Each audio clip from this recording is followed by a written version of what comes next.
So, I have a doubt.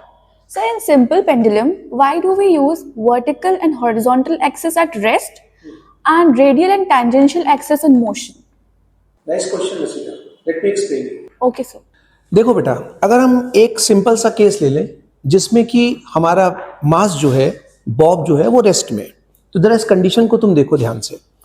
इस condition में हमारे पास जो फोर्सेस हैं वो है टी, टी डैश और एम जी।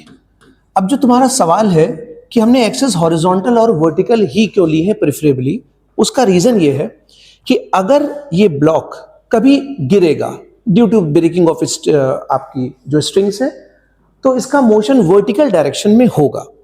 इसलिए जो पहली प्रिफर्ड एक्सिस है वो वर्टिकल होगी और दूसरी प्रिफर्ड एक्सिस उसके परपेंडिकुलर होगी। अब इस एंगल को आप थीटा ले लोगे।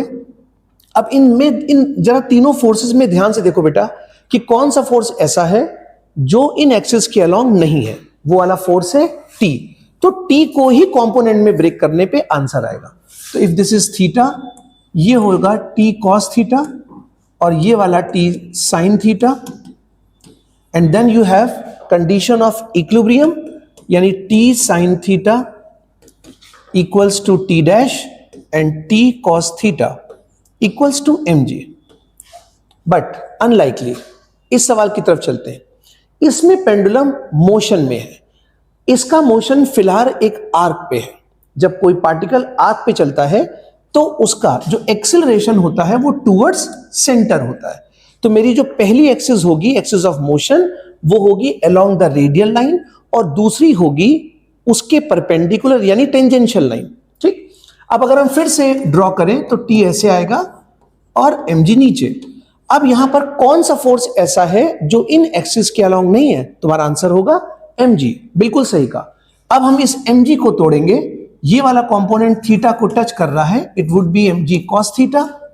ये वाला एम जी साइन थीटा। तो एम जी साइन थीटा तुम्हें देगा टेंजेंशियल एक्सेलरेशन बेटा, यानी m g sine theta equals to होगा एम ए टी और t minus m g cos theta.